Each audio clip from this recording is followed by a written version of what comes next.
솔로몬의 잠언이라. 지혜로운 아들은 아비를 기쁘게 하거니와 미련한 아들은 어미의 근심이니라. 불의의 재물은 무익하여도 공의는 죽음에서 건지느니라. 여호와께서 의인의 영혼은 줄이지 않게 하시나 악인의 소욕은 물리치시느니라. 손을 게으르게 돌리는 자는 가난하게 되고 손이 부지런한 자는 부하게 되느니라. 여름에 거두는 자는 지혜로운 아들이나 추수 때에 자는 자는 부끄러움을 끼치는 아들이니라. 의인이 머리에는 복이 많아 악인의 입은 독을 머금었느니라. 의인을 기념할 때에는 칭찬하거니와 악인의 이름은 썩게 되느니라. 마음이 지혜로운 자는 계명을 받거니와 입이 미련한 자는 멸망하리라. 바른 길로 행하는 자는 걸음이 평안하려니와 굽은 길로 행하는 자는 드러나리라. 눈짓하는 자는 근심을 끼치고 입이 미련한 자는 멸망하느니라. 의인의 입은 생명의 샘이라도 악인의 입은 독을 머금었느니라. 미움은 다툼을 일으켜도 사랑은 모든 허물을 가리느니라. 명철한 자의 입술에는 지혜가 있어도 지혜 없는 자의 등을 위하여는 채찍이 있느니라. 지혜로운 자는 지식을 간직하거니와 미련한 자의 입은 멸망에 가까우니라. 부자의 재물은 그의 견고한 성이요 가난한 자의 궁핍은 그의 멸망이니라. 의인의 수고는 생명에 이르고 악인의 소득은 죄에 이르느니라. 아멘. 오늘 다시 잠언을 묵상하게 됩니다.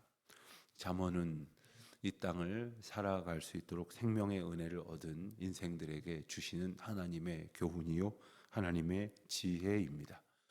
창조주 하나님께서 세상을 만드시고 세상을 하나님의 원리 가운데에 운행하게 하십니다.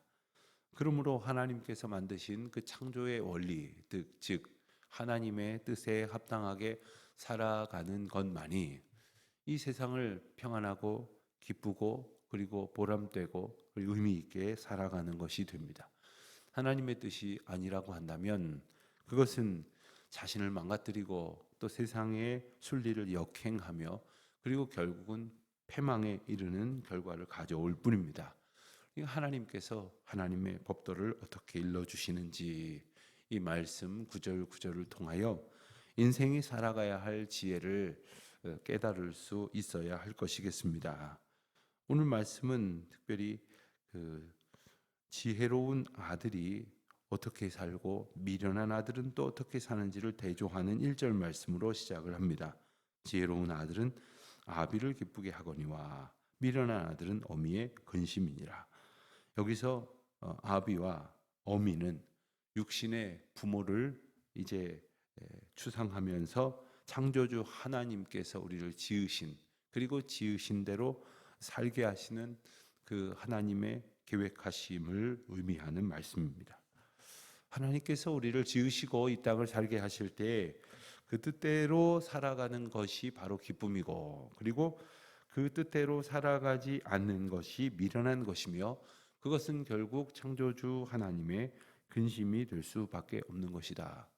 여러분 우리 부모로서 자녀들을 볼 때에 부모의 뜻에 합당하게 하루하루를 사는 자녀들을 보면서 참 흐뭇합니다.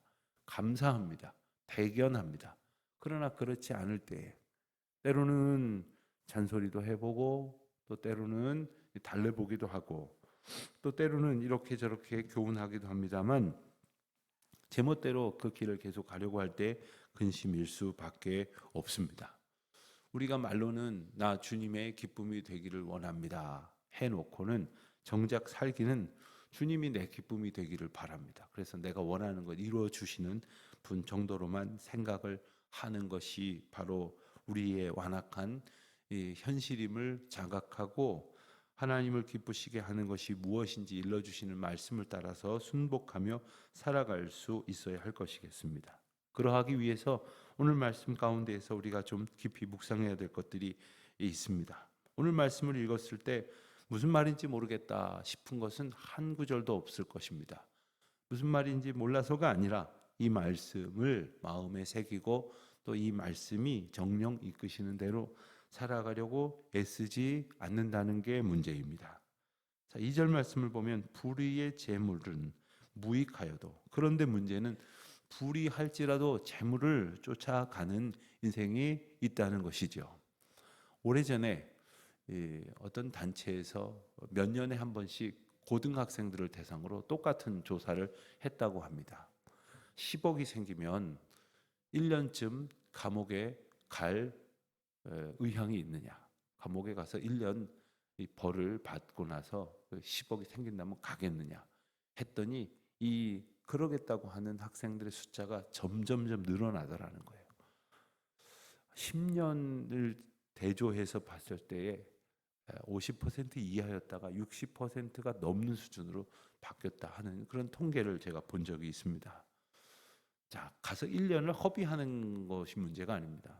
그 전과자로서 그 죄인으로 그 낙인을 스스로에게 찍으면서까지도 그렇게 얻는 불의한 재물이라도 좋다 이거죠. 그런 세상 속에 우리가 살아가고 있다는 것입니다.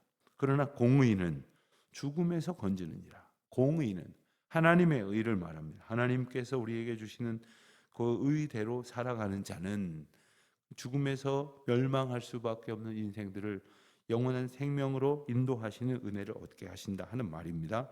3절입니다. 여호와께서 의인의 영혼은 줄이지 않게 하시나 악인의 소욕은 물리치시느니라.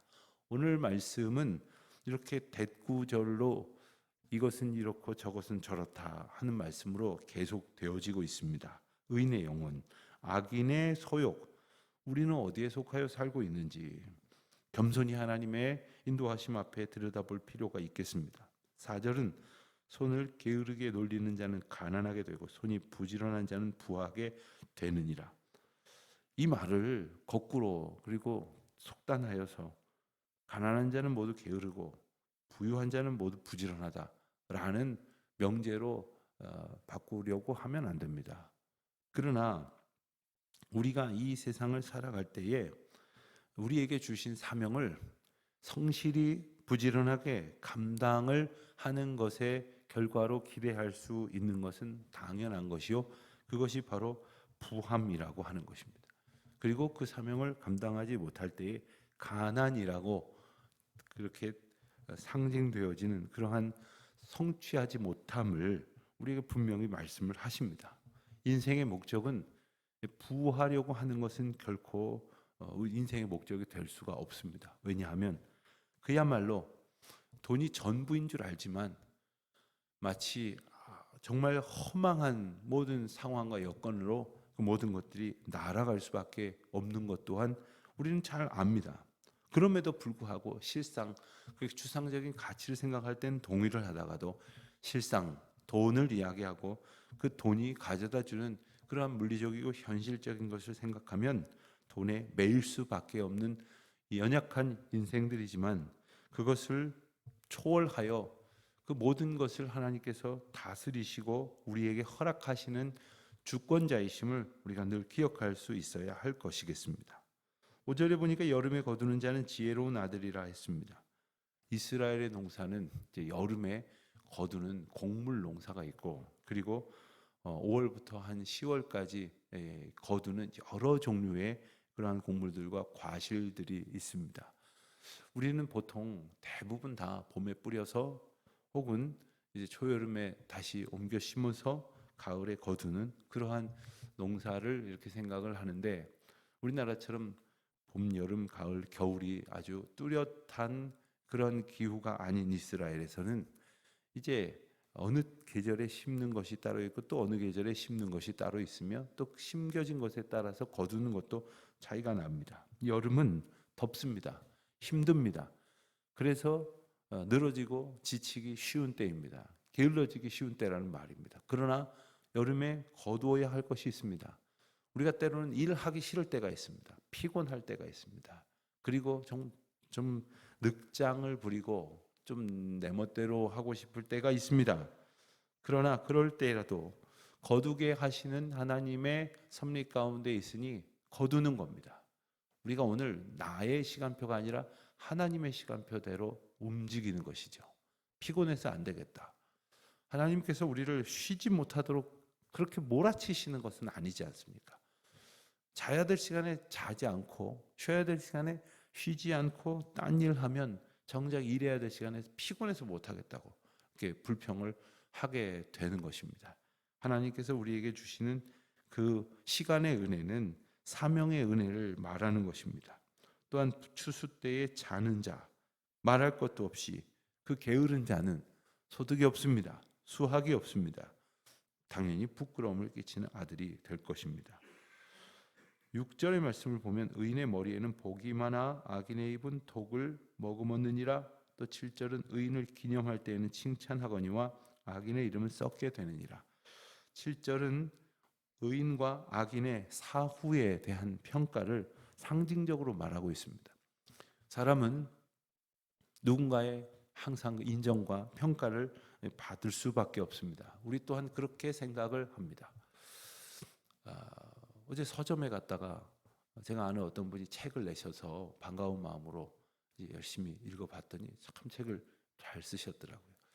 참 열심히 사시던 분으로 제가 기억을 하고, 그리고 아주 귀한 수고를 잘 감당하신 후에 퇴직하셔서 몇 해가 지나서 안부가 궁금했는데, 참 그동안 이분은 퇴직하시고도 놀지 않으셨구나, 아주 귀한 책을 쓰시느라 연구를 많이 하셨구나, 정말 마음에 존경하는 그러한 그런 마음과 생각을 갖게 되었습니다.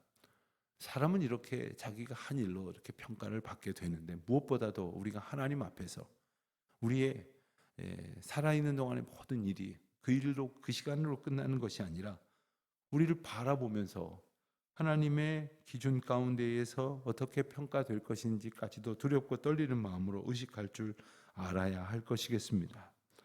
6절의 말씀은 11절의 말씀과 대꾸를 이룹니다. 의인의 입은 11절입니다. 생명의 샘이라도 악인의 입은 독을 머금었느니라.